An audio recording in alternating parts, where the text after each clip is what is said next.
Well, good morning, loved ones. We have been doing these full year talks now twice a week since mid March, and with the exception of one day, which was last Thursday, we have successfully done this without exception.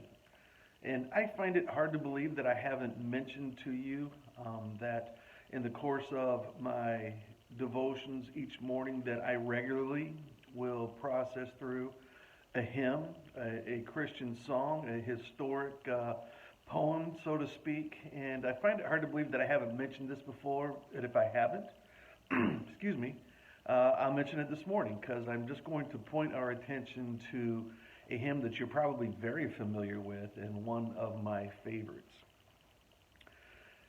It is "A Mighty Fortress is Our God."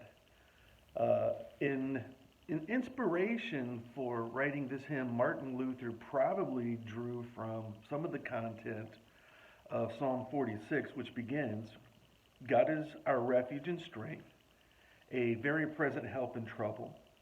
Therefore we will not fear though the earth gives way, though the mountains be moved into the heart of the sea, though its waters roar in foam, though the mountains tremble at its swelling." And ends with, "The Lord of hosts is with us, the God of Jacob is our fortress."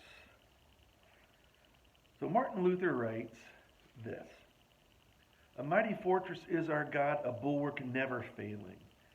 Our helper he amid the flood of mortal ills prevailing. For still our ancient foe doth seek to work us woe. His craft and power are great, and armed with cruel hate, on earth is not his equal. Did we in our own strength confide, our striving would be losing. Were not the right man on our side, the man of God's own choosing. Dost ask who that may be?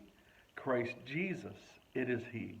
Lord Sabaoth his name, from age to age the same, and he must win the battle.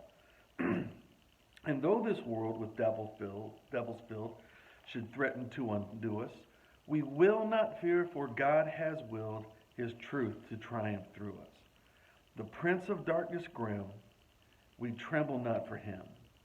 His rage we can endure, for lo, his doom is sure. One little word shall fell him. That word above all earthly powers, no thanks to them abideth. The Spirit and the gifts are ours through him who with us sideth. Let goods and kindred go, this mortal life also.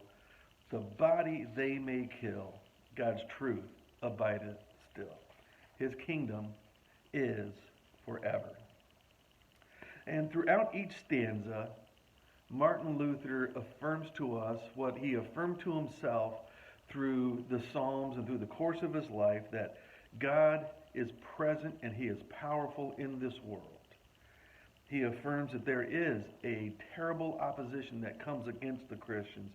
And at the same time, he affirms that our confidence isn't in our own strength or any strength that is immediately around us, but comes from the one who with us sideth and within us abideth.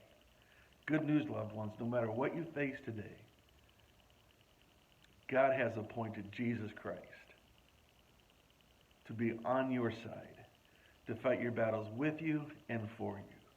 A mighty fortress is our God. Have a great day. Bye-bye.